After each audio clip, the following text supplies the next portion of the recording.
I am 32, and for most of my adult life, I have been building a future with a man I was never officially dating.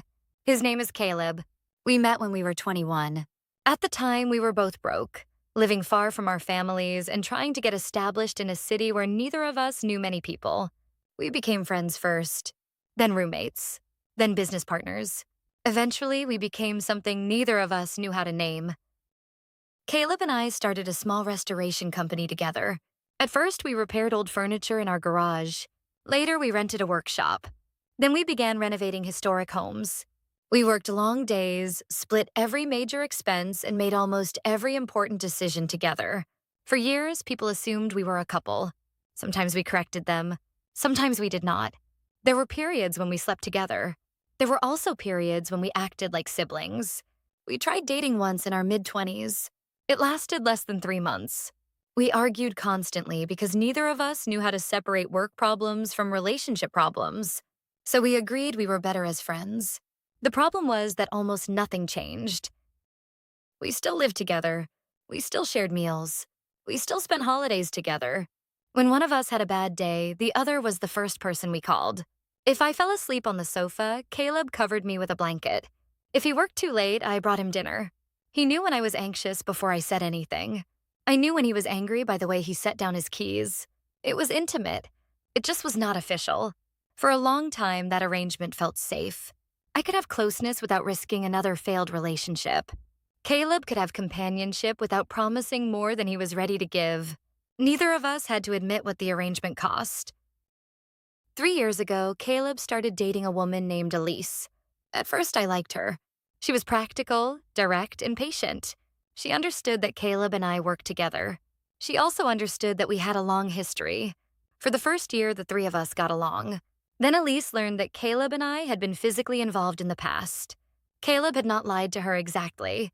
He had simply described me as his oldest friend and business partner. When Elise confronted him, he told her the truth. After that, everything changed. She became uncomfortable with how close we were. I understood why. I stopped walking into Caleb's room without knocking. I stopped sitting beside him with my legs across his lap. I tried to give their relationship more room, but Caleb resisted every change. He said, "You are still my best friend." I told him, "That does not mean every old habit should stay." He accused me of letting Elise redefine our friendship. I said, "Your relationship already changed it." He did not want to hear that. Around the same time, another problem became harder to ignore. Caleb had always had what he called a rough personality. He was not cruel all the time. Most of the time, he was generous and dependable. But when he was stressed, he became sharp. He corrected me in front of employees. He called my ideas careless before I had finished explaining them. If I made a mistake, he spoke to me like I was an apprentice instead of an equal partner. Whenever I objected, he said, "You know how I am." For years, I accepted that. I knew his father had been harsh. I knew Caleb had grown up believing mistakes led to punishment. I also knew he worked harder than anyone I had ever met. So I excused things I would not have accepted from anyone else. The turning point came during a large renovation last winter. We were restoring a century-old hotel. It was the biggest contract our company had ever taken. The pressure was intense. One afternoon, I approved a paint sample without showing Caleb first. It was not a disaster. The client liked it. But Caleb was furious that I had made the decision alone. He confronted me in front of 4 employees. He said, "This is why I cannot trust you with the important parts." I told him we could discuss it privately. He replied, "Then stop making public mistakes." The room went silent. I finished the workday. Then I went home and cried in the shower so he would not hear me. That night, he acted as if nothing had happened. He asked what I wanted for dinner. I said, "I want you to stop speaking to me like that." He sighed. Then he said, "You are too sensitive for this business." I asked whether he would speak to a male partner the same way. He said, "A male partner would not take it personally." I moved into the guest room that night. Caleb was shocked. He said I was turning one bad comment into a crisis. I told him it was not one comment. It was years of being expected to understand his anger while he made no effort to understand its effect on me. He said I had known his personality from the beginning. I answered, "Knowing who you are does not mean agreeing to be hurt by it forever." He accused me of using Elise as an excuse to distance myself. That was when I realized he thought all of my boundaries were about her.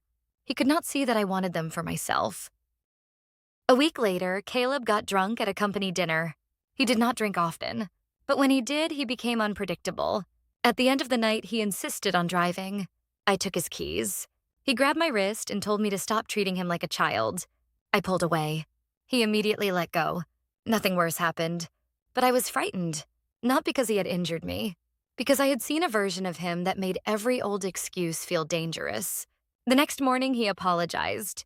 He said he had been under pressure. He promised he would not drink again. Then he said, "You know I would never hurt you." I told him, "You already scared me." He said that was not the same thing. To me, it was close enough. I started therapy. I expected my therapist to help me set better boundaries while keeping the business and friendship intact. Instead, she asked a question I hated. She said, "What would remain between you and Caleb if you removed the company, the house, the history, and the responsibility?" I said, "He is my family." She asked whether family was the reason I stayed or the reason I felt unable to leave. I did not answer. Over several sessions, she pointed out that Caleb had a girlfriend, but still expected emotional access to me that belonged in a partnership. He wanted me nearby. He wanted affection. He wanted loyalty. He wanted me to help regulate his moods. But when I asked for respect or clarity, he said we were only friends. My therapist told me the arrangement was protecting him from loss while preventing me from building a separate life. I thought she was being too harsh. Then Caleb proved her point. I told him I wanted to move into my own apartment. I also said I wanted us to restructure the business so we had separate responsibilities and equal authority. He looked stunned. He asked if Elise had demanded it. I said no. He asked if I had met someone. I said no. Then he said, "So you are throwing away 12 years for no reason." I told him I was not throwing anything away. I was trying to make our relationship healthier. He replied, "We were fine until you started listening to other people." That sentence settled something in me. We had not been fine. I had simply been quiet. Caleb told Elise about my plan before I had signed a lease. She called me. I expected her to be pleased.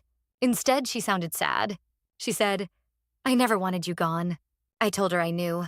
She said she had spent years feeling like the outsider in her own relationship. She believed Caleb loved her, but she also believed part of him had never accepted that choosing her meant changing his life with me. I apologized. She said, "You did not create this alone." That conversation was the first time I truly saw the situation from her side. I had thought I was being respectful because I did not want Caleb romantically, but I had still occupied the place where his primary emotional partner should have been. Intent did not erase impact. My mother reacted differently. She lives in another country and has never understood my life with Caleb. When I told her I was moving out, she surprised me. She said she was proud. I asked why. She said, "You built a life from nothing. That does not mean you must live inside the first version forever." For years, I had assumed she judged me for not following the traditional path she expected. Marriage, children, a home centered around family. Instead, she said she cared more about whether I was safe and respected than whether my life looked familiar to her. I cried after that call. I had spent years defending my unusual life to someone who had already accepted me. I moved out 2 months ago. The first week was terrible. I missed the sound of Caleb making coffee. I missed talking through work problems at midnight. I missed knowing another person was nearby. Caleb barely spoke to me except about business. When he did, he was cold. He said the company felt different. I said it was supposed to. Eventually, we created separate offices. We divided clients. We required important decisions to be written down. It felt formal. It also felt fair. Caleb started therapy too. That was his choice. He apologized to the employees who had witnessed him humiliating me. He also stopped drinking. I believe he is trying, but I am not moving back. He says that makes my forgiveness feel conditional. I told him forgiveness and access are not the same thing. Elise and Caleb are still together. She moved into his house last month. Strangely, that did not hurt as much as I expected. I think because the house no longer feels like the center of my identity. It is simply where they live. Caleb and I are still friends. At least we are trying to become friends in a way that does not require me to disappear inside the friendship. Sometimes he reaches for a hug and stops himself. Sometimes I miss the closeness. But I also notice how much calmer I am. I make decisions without waiting for his approval. I see people he does not know. I have a kitchen that stays exactly the way I leave it. Small things feel important now. I do not know whether our friendship will survive in the long term. Maybe my therapist was right that some relationships cannot be reduced without being lost. Maybe Caleb and I built something too tangled to separate cleanly. But I know this. A relationship can be real and still need to end in its original form. Love does not always mean staying close. Sometimes it means refusing to keep calling something healthy just because it has lasted a long time.